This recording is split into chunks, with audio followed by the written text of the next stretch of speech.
Peace, YouTube. Welcome, tap in.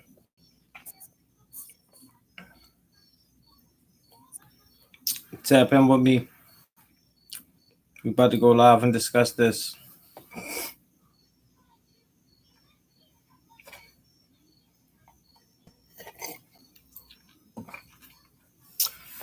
Tap in with me. We about to go live and discuss this whole situation with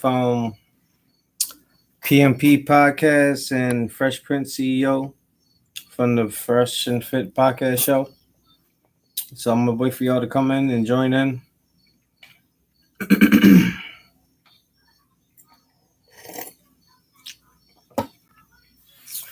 All right, so have y'all seen the Fresh and Fit live stream last night? They had a 4 hour, 5 hour live stream where they were like pretty much trying to address all the rumors, allegations, all the stuff like that.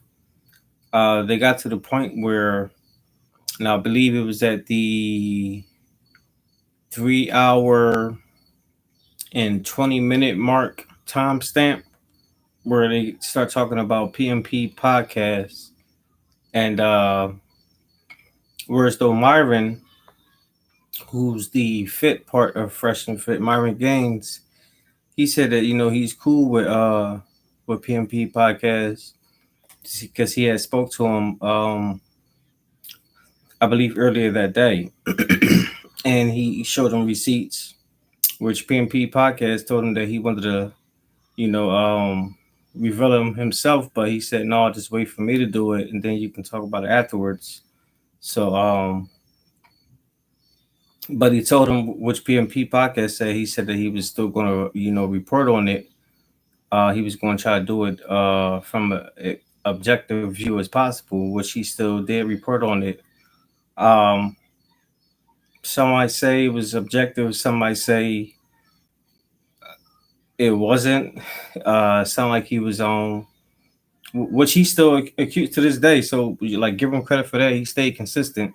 He said that on PMP podcast, he felt like, especially the break-in, the alleged break-in, he felt like that was all staged. It was fake. But he believed that.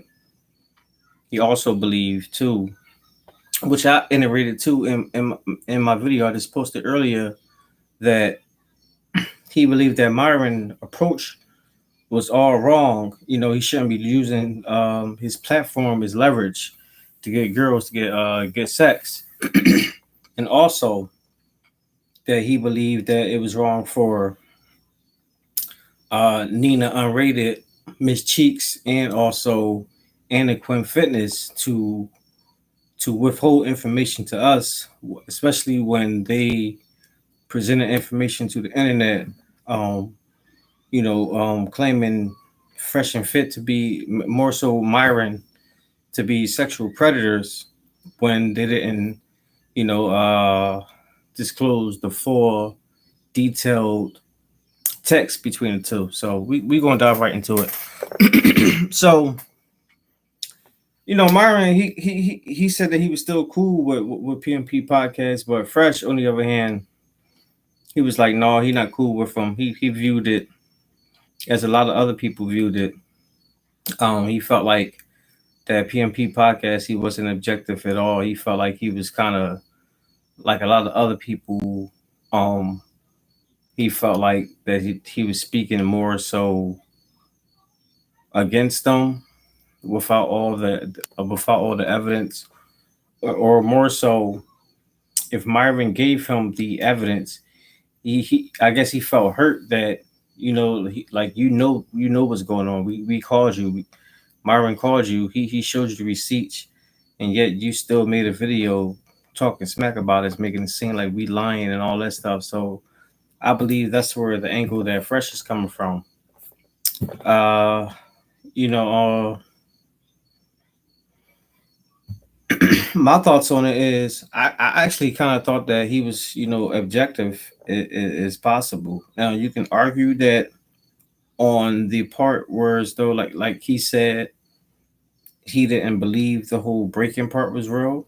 Now you can probably say that he wasn't objective on that part, but like I said, and like he said, and he's still saying to this day, and he said he told Myron that when he called him, like I think that was staged, that was fraud or whatever. So you can't blame them. Like all this stuff is happening all at once. Like you got the Opera and Preach thing, you got the Nina Unrated thing, you got the Miss Cheeks thing, you got the Antiquarian Fitness thing, you got the thing with the former employees. Like all this stuff is just like each day, and it seemed like twice a day something else new coming out. So it's like I keep saying, I keep saying this. You guys start taking everything with a grain of salt because you don't know what's real. It seemed like people were doing everything for clout, and and let me make this disclaimer too that clout we all don't on here for some type of notoriety, but people be going to the extremes for clout. They'll be on some 6ix9ine stuff, start like trying to beef with you and record the thing the whole time with the camera in their face while they beefing with you. Like what type of what type of stuff is that? But so I was just watching the I was just watching a live stream with Poor Man's podcast, and I'm reading the chats, I'm going through it, and I'm looking, and I'm like, I'm seeing that he getting a lot of people saying that I'm unsubbing from him, or you speaking, um either they were agreeing with him, or they were mad at him for agreeing with Fresh and Fit, or they were mad at him for not agreeing with him. And he was saying something that I say a lot on here. Like you can't please everybody. Like it's something that I've learned before I got here on this YouTube platform, but it's something that reminds me more and more so every day because I am on here. Is that you can't please everybody. My sub count be growing like every day. It's not like hundreds of people every day, but I get new subs every day or every other day. But like as soon as I make a video or something, I notice some people, maybe like two or three or somebody may unsub or something because they may not like the video or something that I made. And it's like you can't please everybody. And I don't think y'all realize, but being a content creator on here, um, as long as you got people watching your videos, like let's just say people watching your videos and they don't like it, so they're coming on your videos to bash you, to put the thumbs down, to troll, to say derogatory things inside the comment section. Whether y'all know that, realize it or not, because this is me right here talking to the people who aren't content creators, who don't make videos, because y'all probably not aware of this. It still works good for the algorithm. Rather if it's a thumbs up or thumbs down, whether you say something good in the comment section, whether you say something bad, whether you uh unsub and then come to the channel and tell me you unsub, like you still came back to the channel. So like it all works for the algorithm. And I say all that to say, like, if y'all was really trying to hurt somebody, or y'all really wanted to make an example as far as like trying to put a damper in someone's um income or whatever, or their fame or whatever, like you just ignore them. You just absent from them, because the more you talk in the comment sections, the more you hit thumbs down or whatever, the more you troll, it still works for them. You still, and if their page is monetized, the more you do all that, that's ad revenue. You're gonna get paid regardless. It brings me to my next point.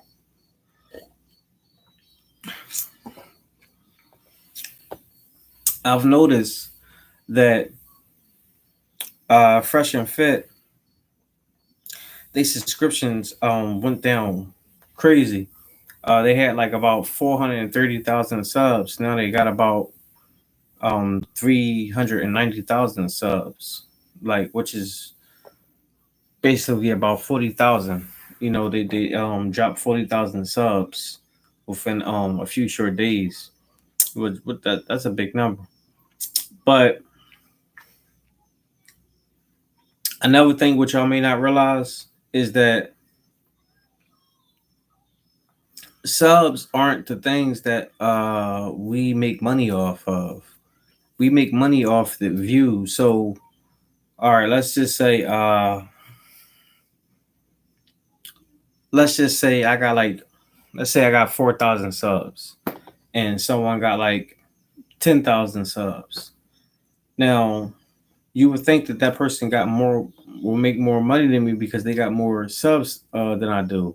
But let's just say my videos on average, get like maybe like 2,000, 3,000 views or something, or 10,000 views, and that person with 10,000 subs, his uh his videos on average, or her videos on average, only get about like a few hundred um what views, couple hundreds.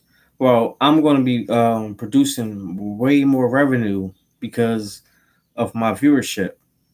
Like, so the way YouTube works, we get money off the viewership, we get money off the ads. It's not necessarily subs. Now the subs are good because you would think that the more subs you got, it translates to the more views you would get, because you would think that all the people that are subs to you, what they're watching videos. So you would figure that if you got 300,000 subs, once you make a video, you'll get 300,000 views. But um unfortunately, it doesn't always work that way. It does sometimes, but it's kind of like a 70-30, 60-40 type thing. So um you can't really just depend on that. That's why we say here on YouTube, it's not about the subs, it's about the viewership. Um, what else I wanted to talk a bit about? So as I was watching the PMP podcast show, I've noticed that Poor Man Podcast, he kind of was like in defense of fresh and fit, in the sense of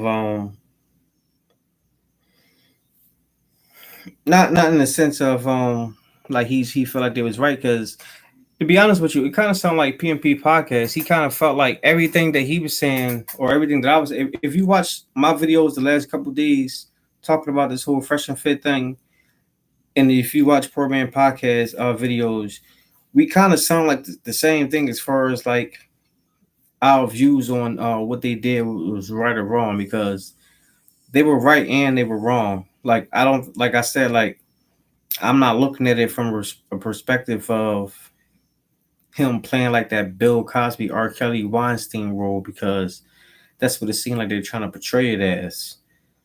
I'm looking at it as you were being a weirdo trying to use your platform to get girls or whatever, and just being straight up blunt forward, mixing business with pleasure, when you easily waited. You didn't even know the chick. You didn't even met her or nothing. You just seen pictures of her. Now the pictures, the IG pictures of Anna Quinn Fitness, she do look good. So I can understand why he wanted to shoot his shot. But for you, supposed to be a high value man who got money, who supposed to be giving dudes advice on game and stuff, you should have had enough game to know that fall back. I mean, let the chips fall, may they lay, and then play your cards that way. After you met her and stuff. Maybe if you talk to her and she seen you and you ran some type of little cool little game, maybe you could have got inside there and got the yams. But shoot, depend on. I mean, figuring the way everything is going right here, it's probably best that you didn't, because who knows? Maybe if y'all had sex or something and then things went wrong, it could have been a whole lot worse. Or so, who knows? But let me know. What y'all talking about? Hello. I'll have to take a look because I didn't see it. I always share the video. Some people just watch to be negative. It happened with the beef between them and Auburn Preach. Yeah, that's true. Yeah, some people do just watch to be negative, and um, I say that. Well, I probably don't, I don't say it a lot, but I see it a lot. I see it all the time. Like like when I make videos, and first of all, it's like I was having a discussion about this maybe about 2 or 3 weeks ago, man. 3 weeks tops. I was having a discussion about this with one of my friends, and we were talking about YouTube and stuff because she knows that I'm a YouTuber. I make videos and stuff, and we were just talking about like different YouTubers and platforms and content and subs and stuff, and how people disagree and the cancel culture, and how because someone may not like what you said or make a video that you post that they want to start unsubbing from you. And on my side of the argument, well, it wasn't really an argument. It was just a discussion of it. I guess it became a debate, but I found it to be weird because I'm fairly new to YouTube as far as making videos. I've been on YouTube for years, like as far as watching stuff, but as far as making videos, I'm only on here for like a year. But out of all the years I've been on YouTube, and out of all the people that I've subbed to over the years, because I'm subbed to a lot of people, I've never unsubbed to no one, even if they posted something I may not like, or even if I seen a video title that may be something that I'm not really feeling, and if it happened to came across like my timeline, my notification feed is something, and there'll be like a video or something that might pop up, and let's just say it's something that I may not agree with. I'm not looking at it like, oh my god, I can't believe that person made this video. I'm unsubbing from them. I'm mad and pushing it unsub. Like that's corny. That's weird. I've never did nothing like that. So when I see people unsubbing from people just because they made a video or posted something they don't like, I truly find, well, I find it funny, but I find it to be weird. Like I truly do, and that was discussion me and my friend was talking about, because she was saying she do unsub from people, and she'd be like um because she's not like really into YouTube as far as like content creators. She just watch YouTube like videos and stuff, and she was like, yeah, well, if it's somebody that haven't watched in a long time, or someone maybe new who pop up, I may unsub from an old channel. And I'm like, why? Like I really asked that question. I said, why unsub from the old channel? And she was like, I don't know, I just do. I'm like, and I'm saying to her, because I think the average people who's not into YouTube, like, because you got people like me, the content creators, and then you got the loyal subs who are not content creators but know everything about content creating and all that stuff. But then you got like how I was years ago, just a regular person, because everybody who's on YouTube, then everybody got to make like a Google YouTube account, and that's how you watch like certain videos, especially like videos that got to be 18 over. You got to make an account or whatever.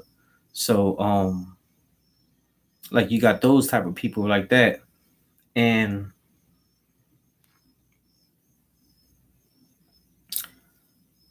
she was telling me like how hold up. I just lost train of thought. Well, you got the people like that, but she was telling me how she unsub from them. So I'm like, well, why would you unsub from them if you got new people, why don't you just keep them there? And she was like, she just do it because she found new people, and I just found that weird because you know personally I just don't unsub from them. I've never unsubbed from them, but to this day I still got people. I think I started YouTube probably like 2009. Um, as far as this channel, I got several YouTube channels, but as far as this channel, I think I started like 2009 or something like that. 2011. I forget the year, but I've never unsubbed from anyone ever, and I find it weird that people do that. So I'm just saying all that to say that people are just weird in that way, and I find myself being cut from like a different cloth. I feel like I'm cut from a different cloth. Like I really feel like I'm old school, even though I'm only 37, and I see that people on here who's older than me who's still doing the same dumb shit that I'm talking about right now. But I don't know. Maybe it's just my upbringing. Like I was raised around a bunch of older people. Like I was born in '84, so like my childhood was the late '80s, early '90s. So like my influencers was like real old school OGs and old school OG women and stuff. So like my mentality is different. And to piggyback on that, I talk to my mom, I talk to different people, and I just talk about this society because like everything, all this I'm saying, I know I'm juggling around, but it all gonna make sense in a while because like I say, if you've been following me for a while, you know I say everything is all connected. It's all connected. Whether you talk about this, that, all this stuff is one big soup. It's all connected. And but um, me and my mom, we talk about this stuff because I be saying that I feel like I was born either 40 years too soon or 40 years too late because I can't relate to this generation. This generation is just so crazy. It's all about doing anything for clout. And I'm gonna keep making this disclaimer.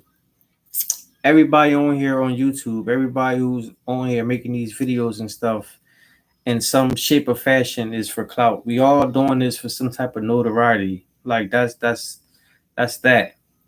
But what I say, what I mean by like doing stuff like people be going overboard, going extreme, is doing a bunch of dumb stuff for some type of fame.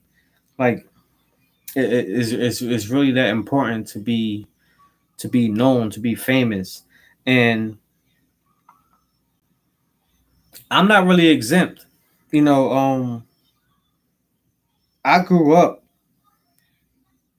shoot, to be honest with y'all, I grew up from my peers anyway. I was the lesser evil. Like from I'm from North Philly. You know what I mean? I'm from the projects. So from my peers, I was like the nice guy. You called me like the nerd out of the bunch. I was the goody two shoes. I wasn't nearly in trouble like my friends growing up. Like most of them, like you were dead or in jail or whatever like that. But like I don't know. It's just different. It's this world is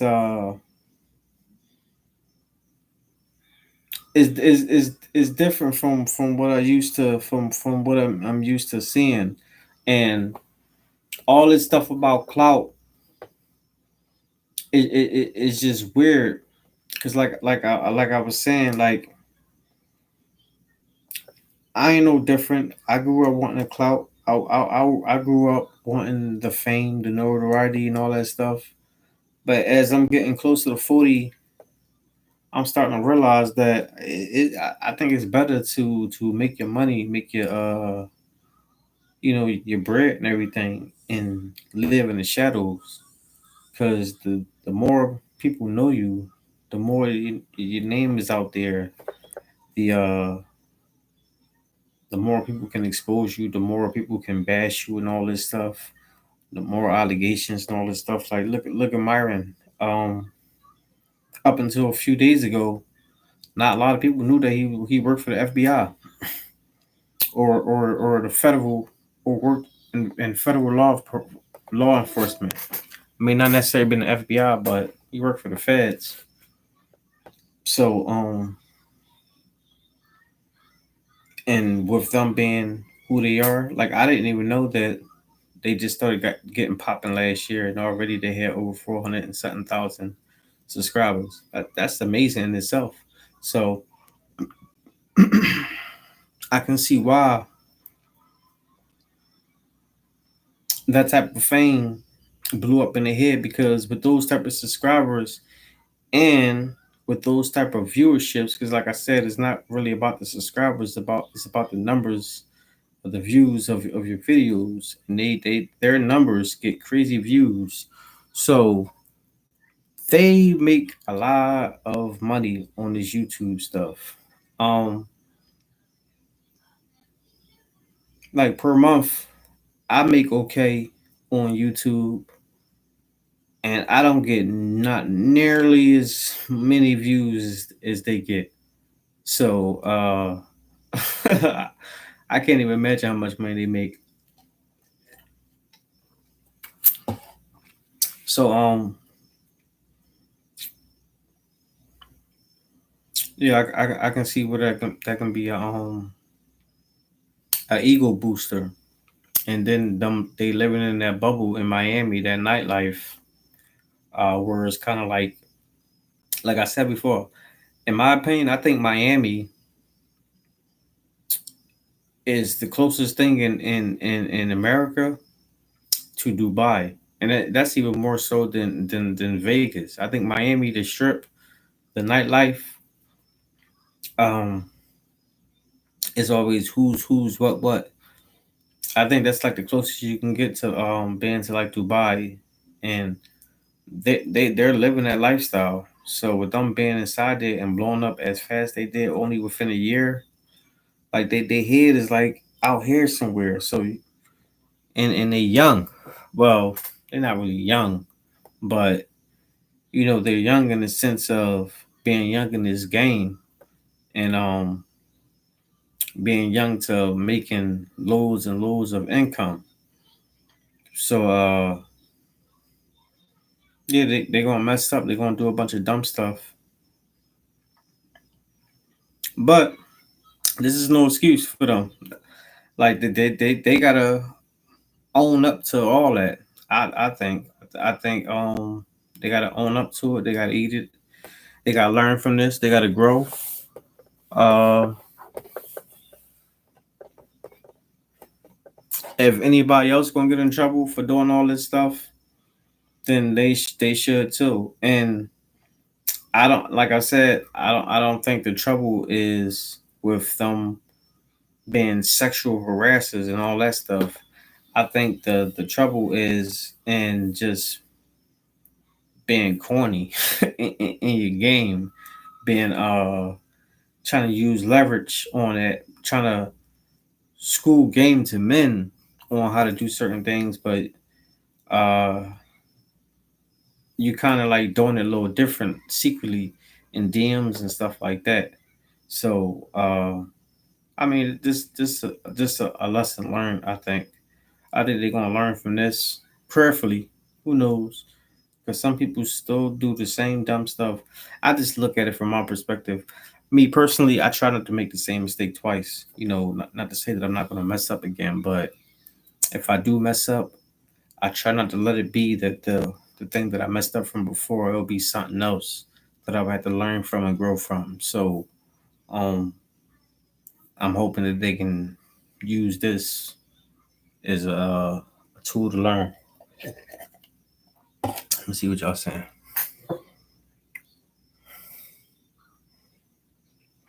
Thank you. Salute. He said I'm really new.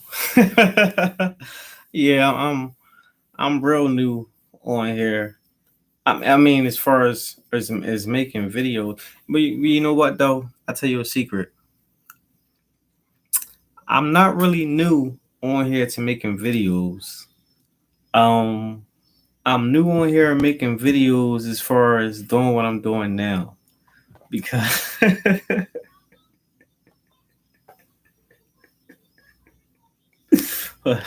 because years ago, some of y'all know this, some of y'all don't.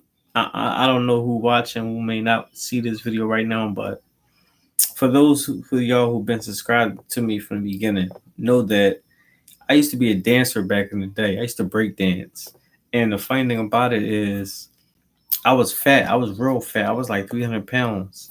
So like that was my gimmick. I was like rerun.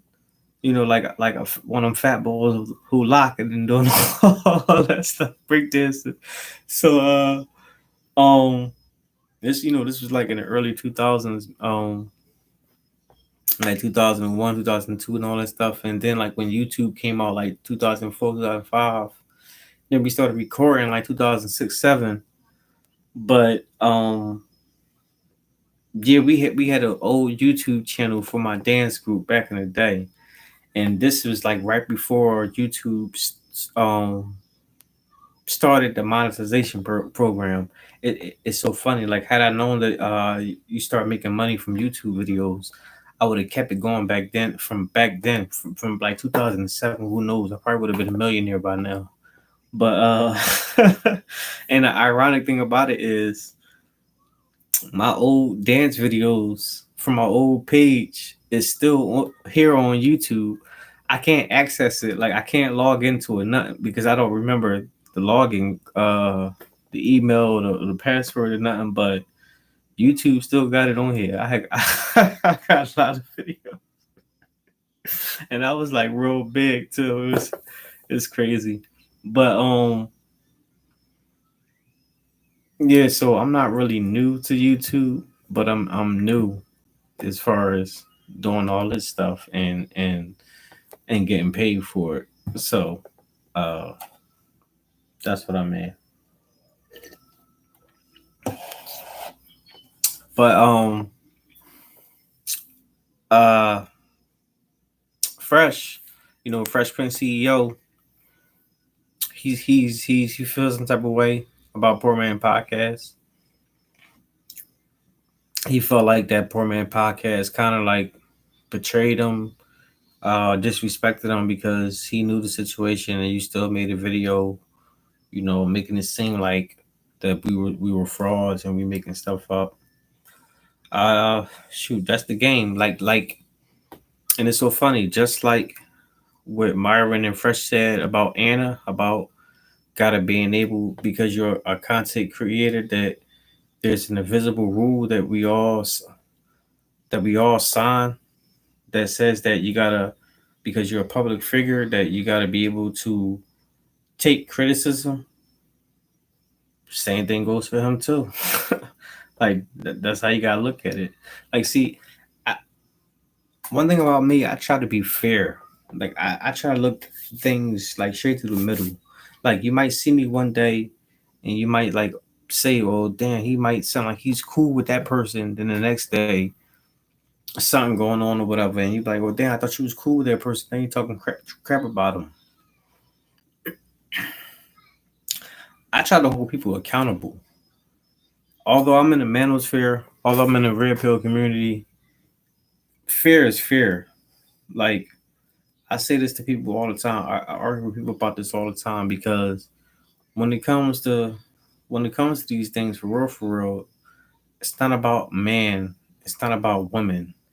It's not about women do this or men do this or women don't do that, or men don't do that. It's people. People are people. Like, I'm tired of hearing people saying, "Oh, men ain't as like men ain't shit, women ain't shit." Like, no, people ain't shit. You can be a man or a woman. You can be good or you can be bad. Like, I don't look at it like that. Even though I'm in this space, even though I'm in this sector, I still don't look at it that way, because people are people. I got a mom. I got a grandma, or I had a grandma. I got daughters. I got nothing but daughters. I got three of them. I mean, like, so no, I don't hate females. I like to think that most of us men in this space over here don't hate females either. I like to think that a lot of us just using this as a motivational tool for a long overdue conversation, using this as a talking point for a long overdue conversation that we need, because this is pretty much just the point where I'm in this space is not for those, the sole purpose of bashing women, or to say that woman ain't nothing, or modern woman ain't this and that, and the whole high men on the pedestal. Because truth be told, I think I might hold more so men accountable than women, because I am a man. So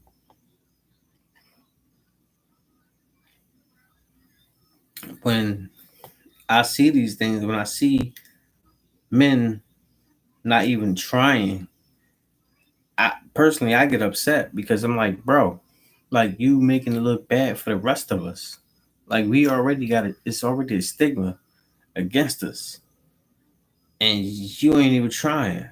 Like, try. Let's see where it's going to go. Because if you try, no one, even if you start falling, if you tried, if you're going up and you start stumbling, no one can say, well, look, you ain't try to go up that mountain. At least you tried. You may have stumbled down, but you tried to go up there. We respect you that. We respect you at least that much. So this is how I.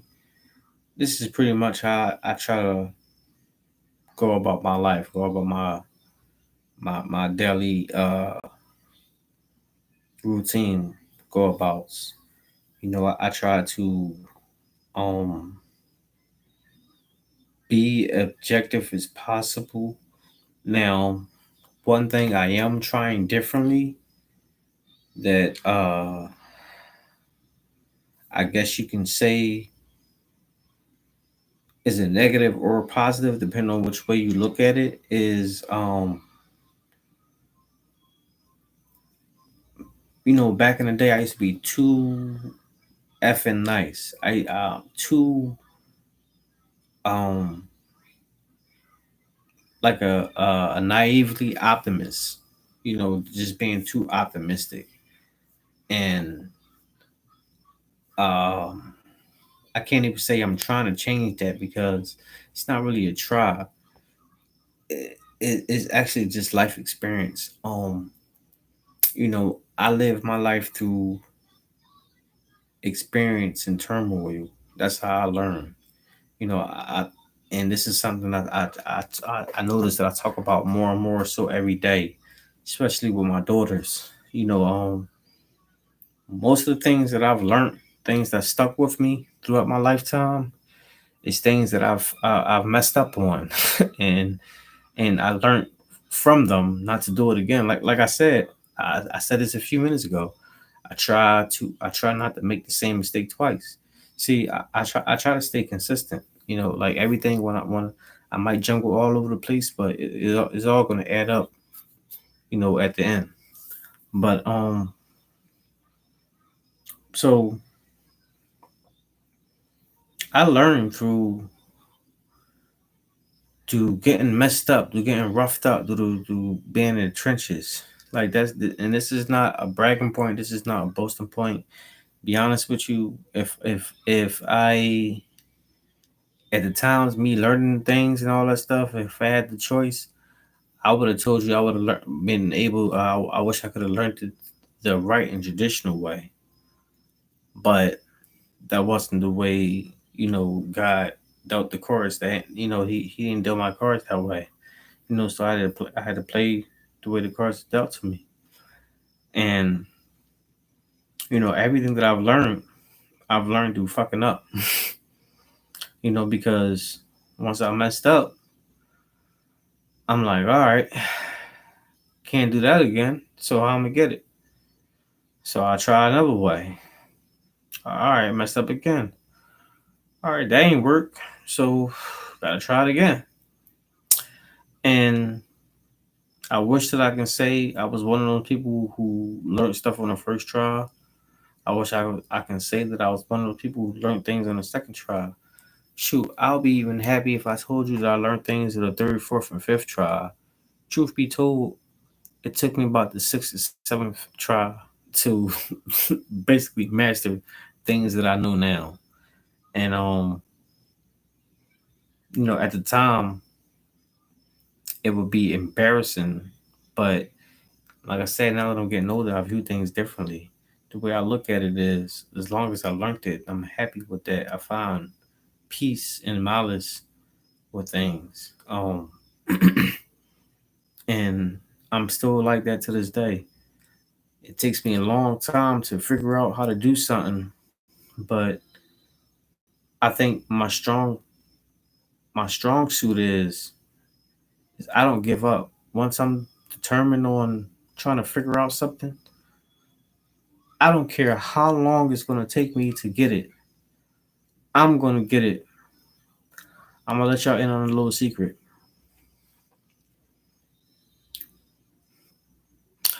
I graduated high school. I graduated college twice. I got my associates and I got my bachelor's. I didn't go back for my master's. Um, I thought about going back, but at this point, I don't think I am going to go back. I'll explain in a minute, but um, let me tell you about this part. So I graduated from high school. I got my associate. I got my bachelor. I got my associates in architectural engineering, drafting, and design. I was a freestyle artist drawer, and then when I went to school for drafting and design, which I'm gonna tell y'all a secret too. When I first went to because I got my associates in architectural drafting and design at ITT Tech. When I first went there, I was under the impression that I was learning how to, because I was a good artist as far as freehand drawing. I'm a little older, so computers and all that stuff, learning how to do it came later. So um, I wanted to learn how to draw as good as I can freehand on computers, so I can make cartoons, because that was my dream in life, to be able to make cartoons and movies and all that stuff. So I wanted to go to the Philadelphia Art Institute where they can do all that stuff. And they gave me the runaround. So I'm like, all right, it gotta be another school within the city where you can they can teach you how to like do like designs and drawings and stuff on the computer. So I found ITT Tech. So I went there, and my initial meeting with them, they told me, "Oh yeah, we can teach you how to draw. Do like little crafts and stuff on the computer." They said it wasn't really necessarily going to be cartoon characters, but it can be something like it. It's pretty much going to be the same thing. It pretty much wasn't the same thing, and turned out to just learn how to design buildings and all that stuff, which I didn't really do anything with. That's why I'm not doing anything with it. But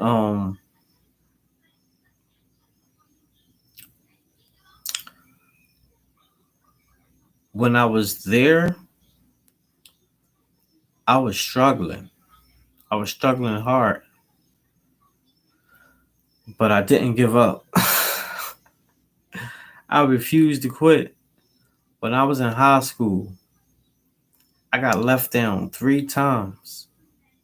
Like, that was embarrassing to see everybody I started off in high school with and seniors, and I'm still like in freshman year or something like that, or sophomore, whatever it was.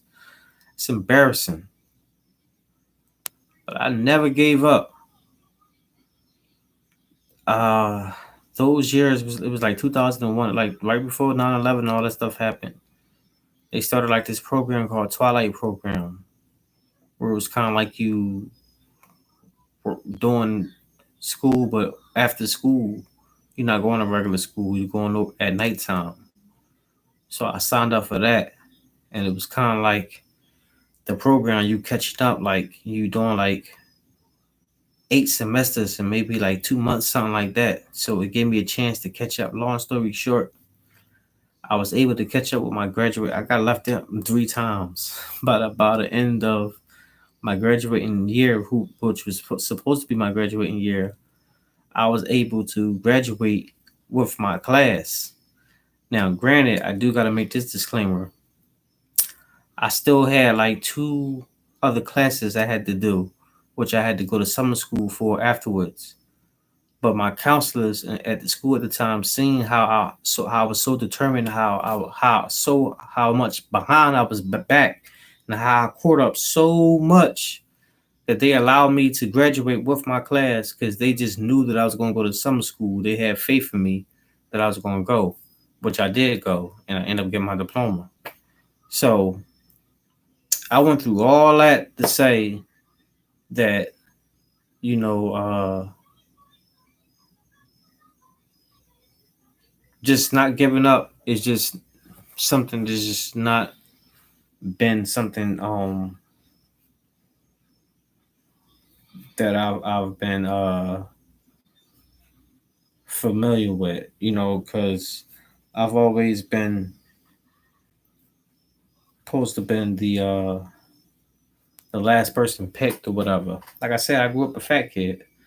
So I was always doubted and all that stuff. So I guess subconsciously it just maybe gave me a drive. Whereas I just felt like I had to just keep going and keep going and keep going. And even to this day, like y'all wouldn't believe how much obstacles, that's what I would call them, obstacles, be trying to be in my way now to this day. You just wouldn't believe. So you might do, you might even have more, because I'm sitting here thinking like my problems is just like the worst in the world. But if you know, then you know then. So um like I said, I go all over the place. I don't even take notes. Like when I make these live stream videos, I try to stick to a talking point, hence the thumbnail. But once I start talking, I'm my mind just be racing so much. I'm just all over the place. So please forgive me. But like I said, it's all connected, so it all makes sense in the end. But uh I think for all of us, especially today and age, because we living in a time of there's no real unity. There's only unity if you're a certain group. There's only unity if you have a certain belief. But if you're not part of that, if you go against the status quo, then you're shamed and you're banned. But the funny thing about it is you're supposed to be the one who's supposed to be the bully, but if you go against the agenda, the objective, then in return you're the one who gets bullied. Now, someone tell me, how does that make sense? So I like I said, I was born 40 years too late or so too soon, because this generation, I don't get this generation. I can't relate. And to be honest with you, I'm not even trying to relate to this generation. I really don't. And I'm I find myself sound like an old man nowadays. My daughters, they say that to me now too. But although I don't feel like a real old, only when like my body be aching, because I've been in an accident. That's why I'm not fighting right now. But like I be feeling like an old man because just the way my mental is I'm just not like the way this world is thinking. It's not clicking with me. Like, and I went for a period where I was trying to be fake. Because got to think fake it till you, because that was my whole thing. Fake it till you make it. With the whole workforce and all that stuff. Like, I've always tried to get a new job, and although I never had the experience to do it, probably prior, I will lie in my application, say I did, but because the position seemed better from the outside looking in, but it definitely paid more than my previous position. So I always faked it till I make it. But it's like I try to fake it now, as far as society as a whole. I think I had my point where I tried to fit in. I was just so miserable, and I couldn't do it because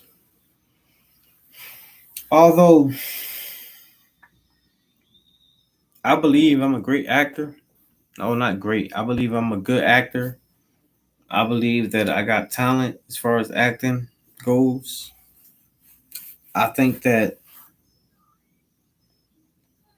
I know what people want to see and all that stuff, but because, like I said, I used to want to make movies and cartoons and all that stuff growing up because I used to draw and make my own cartoons, and I used to actually make my own stories and stuff, which I actually still got some of my stuff to this day. But I've realized that the way my thought process with acting and how people should act and how other people want to perceive that acting and everything, I realized that I wasn't necessarily looking at acting and everything from an actor's point of view. I realized that I was looking at it from a director's point of view, a producer's point of view. So that's when I stopped wanting to become an actor and wanted to become a director, a producer, someone who made the stuff, someone who had a vision for it, who wanted to see it come to life and everything. Now, this is important. Why do I say all this? I'm going to tell you why.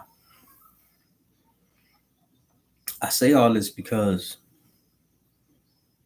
although I believe I'm okay at acting, being good and all that stuff, like I can fake it.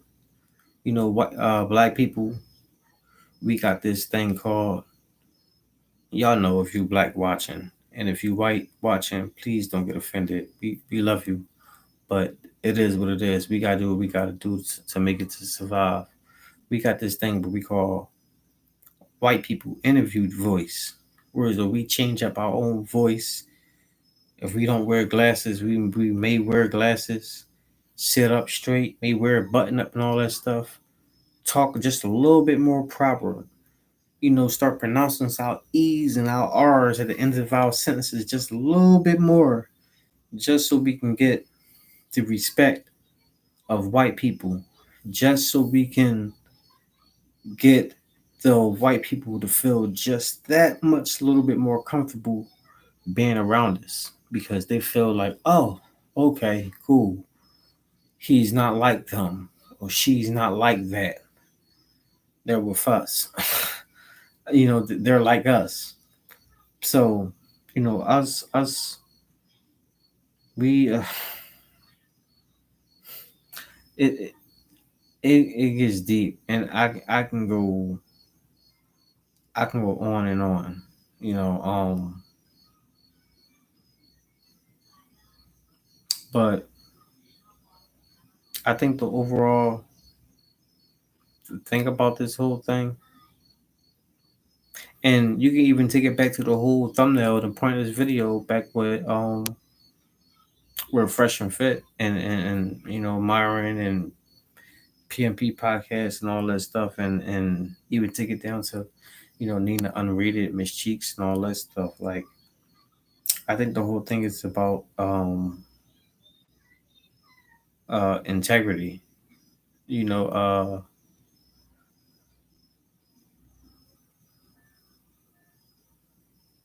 a lot of us talk that whole integrity stuff. I see a lot of people mention it, but very seldomly you see a lot of us practice it. Um,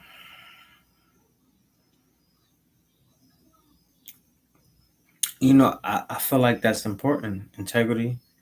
I feel like balance. I feel like respect. I feel like all these key little nuances is boils up to one big banging pot of stew. Like because when you got integrity and when you got like that self respect and stuff for yourself, that stuff irradiates off you. And I, for those who know, I say this all the time. Game recognize game, like real recognize real. So like when you in a space where you know you comfortable, you know you got that respect because you earned it. So with which in turn you demand respect, and you got that integrity about yourself. Like it radiates off you. So people is just gonna flock around you, men, women alike. They're gonna show you that. They're gonna give it to you. Like you notice certain people, certain men, even certain women. They just hold a certain stature, whereas though their names perceive them, whereas though it demands respect. Like you wouldn't dare hear nobody talk trash about them, and especially to their face anyway. Like so, that's just my point. But I think that these guys here in the Black Manosphere, I think they just need to you know grill their beef up and eat it. I mean, at first, and I gotta be honest, I was kind of a little disappointed with all this stuff going on because it's like, damn, like I said before, we already get a bad name, we already get a bad stick, so all this stuff going on, and then I seen a bunch of people within the space making videos about fresh and fit and everything too, and showing a little bit more stuff too, and then I seen Uncle O'Shea Duke Jackson. Shout out to O'Shea Duke Jackson. That's the big homie here in the Black Meadows here. I seen him coming out and he making videos about fresh and fit too. And I'm like, damn, O'Shea Duke Jackson making videos about him, and he's saying he got receipts. Like it must be something to it. It gotta be real. Um, then you go, of course, with the initial point of this video with Poor Man Podcast and him saying his stuff, what he was saying, and how Fresh Prince CEO responded to that.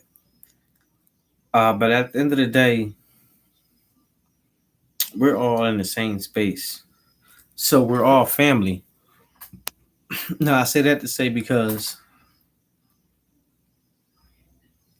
you ever had a fight with your sibling? You ever had a disagreement with your cousin? Have you ever seen your mom and your dad argue?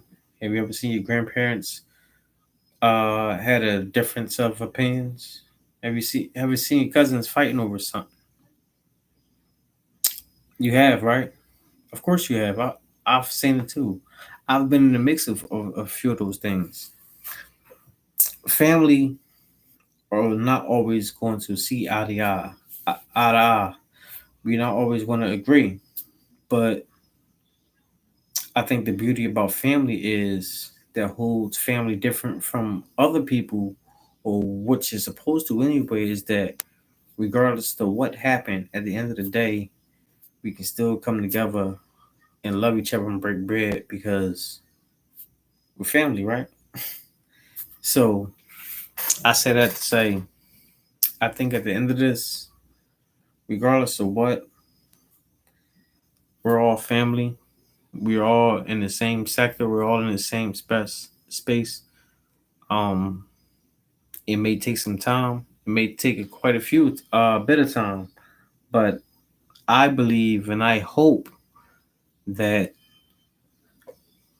we can get past this and we can move on and we can continue to grow and make great content, and most importantly to continue to keep having this conversation, because this may be a monkey wrench inside the the steering wheel, but it's not going to stop the steering wheel. That pressure is too amazing. It's too big, and it's going to keep going and growing and going and growing.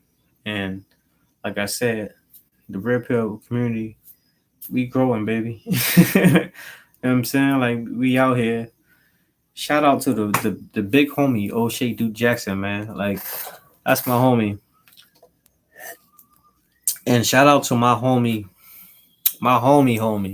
Shout out to the lead attorney. That's my guy right there, man. Like, lead attorney,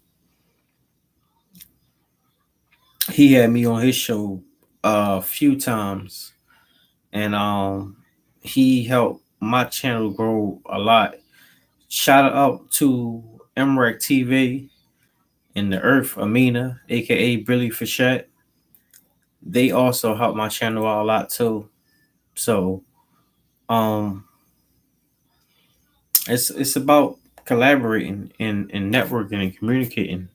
I'm realizing that on here too. I mean, some people get lucky and can do it on their own, but really we all gotta be a network. So I say that part to say that this is a part where I extend my olive branch out, and if you ever want to come on my channel and do a collaboration, regardless if you got 10,000 subs or 10 subs or no subs, um, as long as you got a channel, if that's something you're trying to do, you come right on my channel. We can make a discussion. We can talk about it. I can get my subs to shout you out or whatever. I can put my or put your channel in the description box, and see if my subs can go to your channel. It's up to you, and we can grow together, because it's about breaking bread. People help me out, and I want to extend the olive branch and help others out too. So, but that's my cue. I'm tired. I know y'all can see how sleepy I am, and I got things to do in the morning. So I'm gonna end this live stream. Let me know what y'all think. Drop your comments, and I'll see you on the next one. All right, peace.